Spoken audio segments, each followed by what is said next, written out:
Agora, iremos demonstrar os ossos do antebraço. No cavalo, esses ossos passaram por uma grande fusão e parece haver aqui apenas um osso nesta região do antebraço. Mas, na verdade, existe aqui caudal e lateralmente a ulna e cranial e medialmente o rádio. Rádio e ulna são os dois ossos do antebraço. Iniciaremos a demonstração com as particularidades anatômicas da ulna. A ulna, ela é separada em uma área mais proximal, denominada de olécrano. Esta área rugosa do olécrano é a tuberosidade do olécrano. Ainda no olécrano, nós podemos perceber esta projeção cranial, que é o processo ancôneo. Saindo do olécrano, nós teremos, após essa linha imaginária, o corpo da ulna.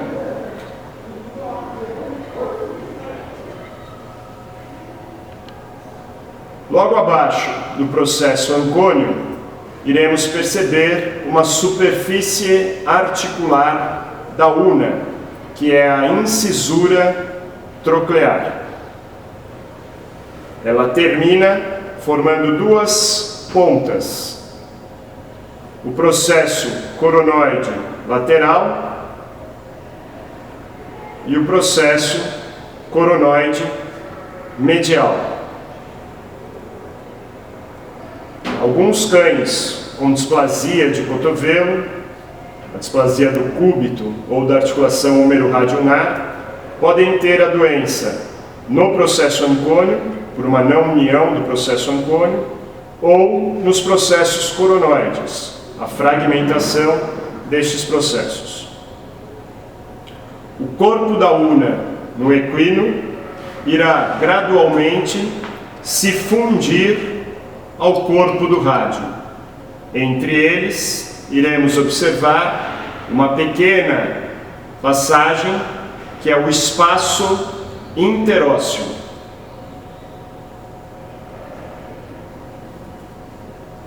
No rádio, deveremos começar o estudo através de seu terço proximal, depois passar ao terço médio, finalizando no terço distal.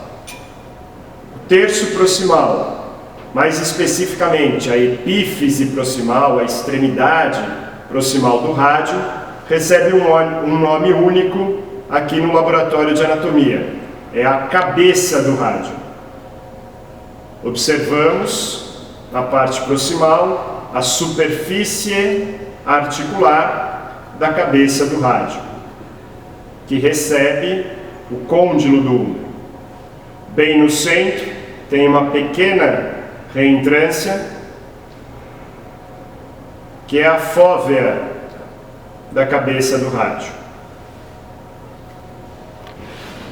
Na cabeça do rádio, iremos observar, fora da área articular, algumas superfícies rugosas, que são as chamadas tuberosidades.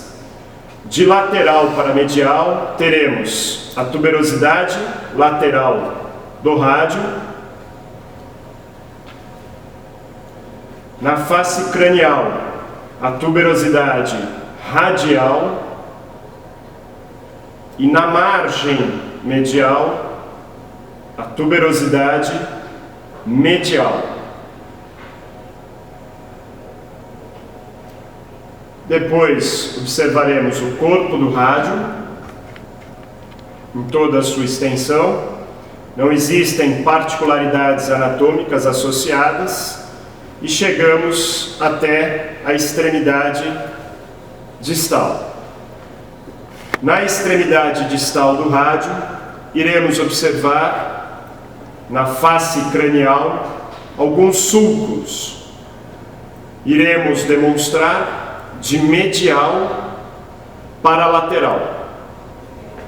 O sulco mais medial, que observamos neste local da pinça, é o sulco do tendão do músculo extensor oblíquo do carpo.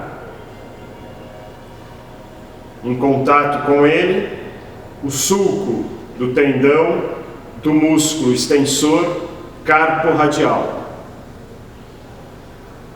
Logo na sequência, o sulco do tendão do músculo extensor digital comum.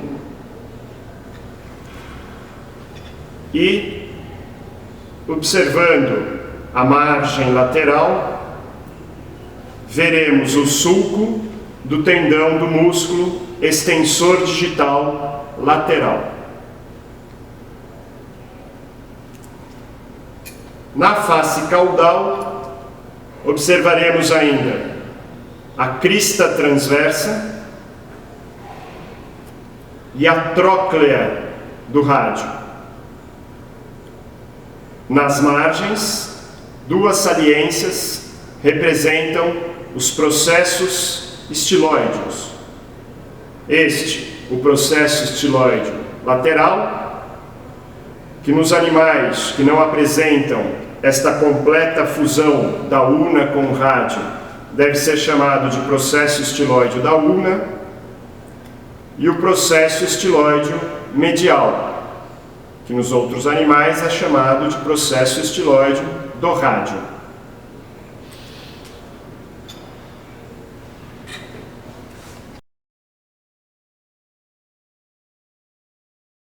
Tenho aqui em minhas mãos o rádio e a ulna de um cão. Aqui podemos observar que nesses animais, esses dois ossos do antebraço são completos e longos, e a ulna é mais longa, mais desenvolvida do que o rádio no mesmo animal. Aqui, em relação à ulna, é importante relembrarmos, em relação ao olécrano, o processo ancônio, bastante saliente, a incisura troclear e as duas pontas que se formam e são importantes para os cães são os processos coronóideos, processo coronóide medial e processo coronóide lateral. Além do corpo da ulna, teremos aqui na extremidade distal o processo estiloide da ulna, que no caso do cavalo está esta área fundida ao rádio com o nome de processo estiloide lateral. Aqui no rádio observamos o processo estiloide do rádio, que no cavalo é chamado de processo estiloide medial.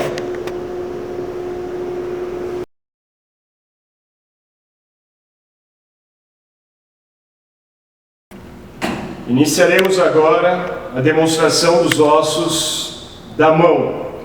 Estes ossos serão demonstrados usando como modelo aqui o cavalo. Eu tenho aqui a mão esquerda de um equino, os ossos da mão esquerda de um equino. Iniciaremos a demonstração com os ossos do carpo, e esses ossos do carpo estão dispostos em duas fileiras, a fileira proximal e a fileira distal. Para o equino, a fileira proximal apresenta 4 ossos e a fileira distal apresenta, na grande maioria dos cavalos, 90% da população, apenas 3 ossos. Mas o médico veterinário poderá se deparar na vida profissional com um cavalo que tenha um 4º osso associado à fileira distal. Iniciaremos a demonstração da parte medial em direção à parte lateral na fileira proximal. O osso do carpo mais medial da fileira proximal está aqui pintado em azul claro. É o osso carpo radial. Alguns autores denominam de radial do carpo. Esta ordem, em relação à nomenclatura, não fará diferença para a terminologia anatômica. Lembrando que os termos são feitos em latim e permite-se a tradução para a melhor nomenclatura na língua de cada país. No centro da fileira proximal, iremos encontrar o osso carpo intermédio. Apenas por questões comparativas, se tivéssemos aqui com o modelo de cão, esses dois ossos estariam fundidos, formando o osso intermédio radial. Na sequência, o próximo osso é o osso carpo ulnar. É o mais lateral da fileira proximal.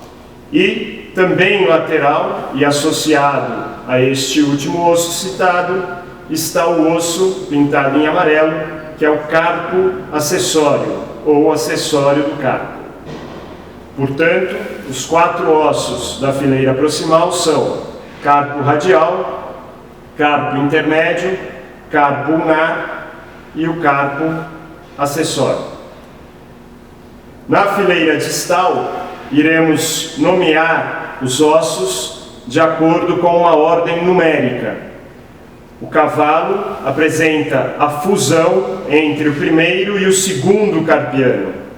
É essa a diferença que pode ser vista em alguns cavalos, podendo o primeiro estar livre, isolado do segundo.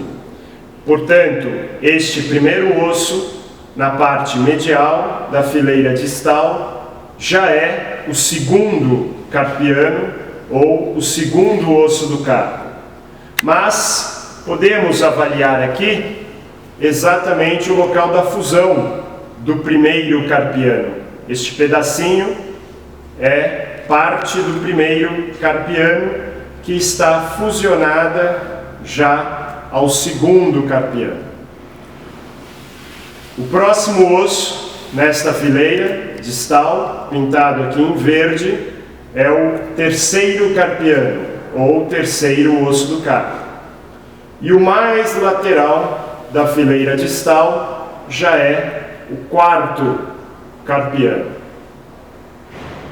Portanto, a fileira distal de ossos do carpo do cavalo irá apresentar segundo carpiano, terceiro carpiano e quarto carpiano de medial para a lateral.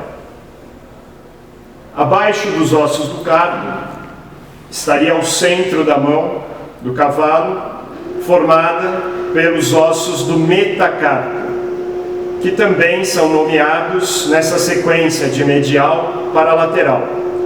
O cavalo irá apresentar apenas o segundo, o terceiro e o quarto metacarpianos.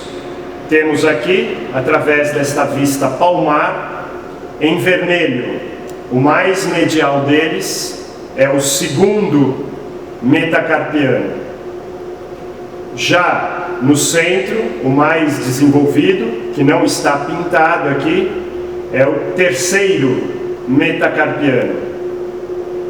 E na margem lateral, o quarto metacarpiano, que está também involuído no cavalo. No caso do cão, os 5 ossos do metacarpo estarão presentes, assim como no gato.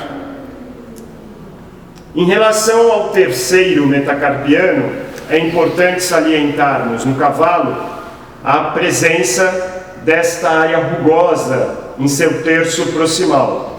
Esta área rugosa é a tuberosidade metacarpiana, ou tuberosidade do terceiro metacarpiano.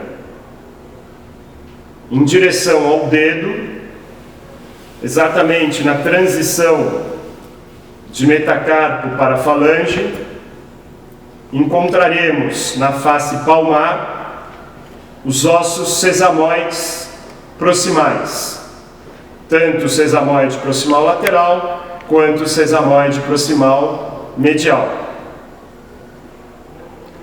Os ossos dos dedos são as falanges.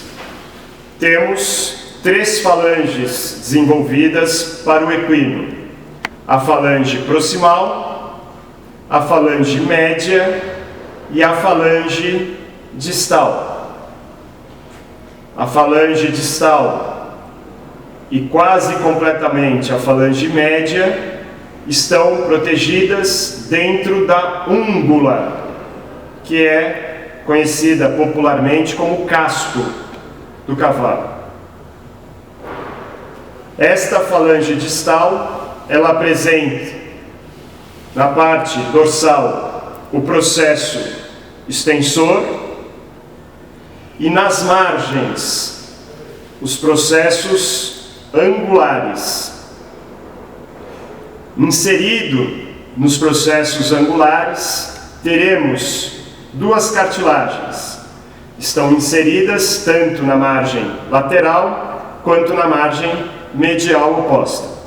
Essas são as cartilagens ungulares, que não estão presentes aqui no nosso modelo, mas são de extrema importância para o profissional que trabalha com equinos. Na face palmar da falange distal, iremos encontrar um osso, também associado à passagem de tendão, que é o osso sesamoide distal, muito conhecido para quem trabalha com equinos com o nome de osso navicular, inclusive com algumas doenças próprias, as doenças do osso navicular. O osso navicular foi assim denominado pelo fato de, nas radiografias, a sua imagem se assemelhar ao casco de um navio. Este, em minha mão, é o osso sesamoide distal. É esta posição que ele fica dentro da área articular entre a falange média e a falange distal do equino.